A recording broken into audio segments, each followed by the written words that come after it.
அஸ்ஸலாமு அலைக்கும். கற்கண்டும் கண்ணாடி துண்டும் பார்க்க ஒரே போல்தான் இருக்கும். உண்ட பிறகுதான் தெரியும் எது இனிக்கும் எது கிளிக்கும் என்று. அதுபோலதான் சில உறவுகளும். உடலில் தங்கினால் விஷம் என்று தினம் தினம் கழிவை அகற்ற உடலுக்கு தெரிந்திருக்கிறது. வன்மம், கோபம், பயம், கவலைகளை அகற்ற மூளைக்கு ஏனோ தெரியவில்லை.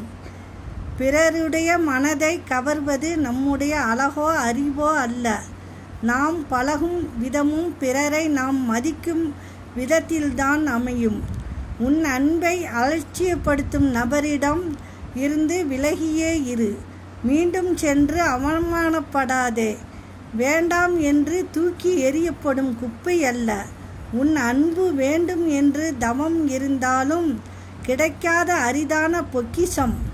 தெளிவான மனநிலையும் தூய எண்ணங்களும் தான் ஒருவரது வாழ்க்கையை நிர்ணயம் செய்கிறது. அதனால் எண்ணங்களை உயர்வாக்குங்கள். அஸ்ஸலாமு அலைக்கும்.